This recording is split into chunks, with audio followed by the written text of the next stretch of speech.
Aimer ne s'improvise pas. Déclic 54 du livre Business Mindset. Tu as peut-être déjà entendu parler des 5 langages de l'amour, un concept développé par Gary Chapman. As-tu déjà pensé à les appliquer à toi-même? Pourquoi est-ce important? Parce que tu passes 100% de ton temps dans ta propre tête. Si tu ne prends pas le temps de t'exprimer de l'amour, tu risques de perdre confiance en toi et de diminuer ton estime personnelle. De la même manière que tu exprimes de l'amour envers les personnes que tu apprécies, tu pourrais le faire avec toi-même et voici quelques idées à partir des 5 langages de l'amour. Paroles valorisantes. Complimente-toi régulièrement. Dis-toi que tu es beau, tu es belle, que tu es capable. Ces mots ont un pouvoir immense. Cadeau. Offre-toi des petits plaisirs, comme une récompense pour tes succès, même les plus petits. Moi, suite à un lancement, je me suis acheté un stylo Montblanc et à 300 euros.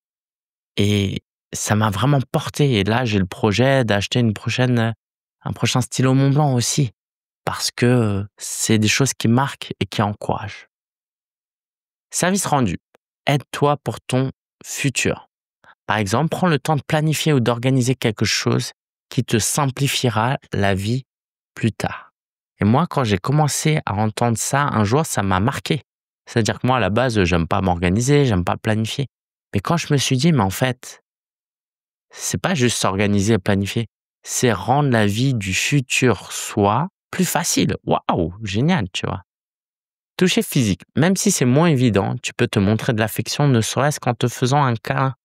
On était à une immersion un jour et une des clientes disait que, voilà, elle apprenait à ses clients à se prendre dans les bras, en fait. Donc, pour les gars, c'est pas quelque chose d'habituel, mais c'est quelque chose d'assez, intéressant. Hem, Moi, je sais que dans la culture chinoise, il y a un peu ce concept d'automassage aussi, de se masser soi-même. 5e langage de l'amour, les moments de qualité. Passe du temps seul à faire ce que tu aimes, que ce soit lire, jouer ou simplement te détendre. Et moi, tu l'as compris, j'aime beaucoup aller au restaurant en tête-à-tête avec moi-même ou avec Netflix, ou Disney+, pendant que je regarde une série. En tant que coach, ton travail ne se limite pas à poser des questions et à écouter. Ta capacité à exprimer de l'amour, que ce soit par des encouragements, des cadeaux ou simplement en offrant du temps de qualité, peut faire toute la différence pour tes clients.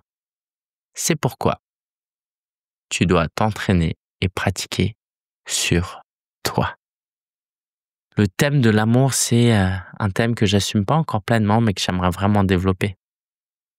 L'amour, c'est la base de tout. C'est la base de tout, tout, tout, tout, tout. Et c'est en t'aimant que tu vas pouvoir te nourrir et pouvoir aimer les autres. Tu connais cette citation qui vient de la Bible, hein, aimer son prochain comme soi-même. Tu peux pas aimer ton prochain si tu ne t'aimes pas déjà toi d'abord. Je te dis à demain pour un prochain déclic. Ciao.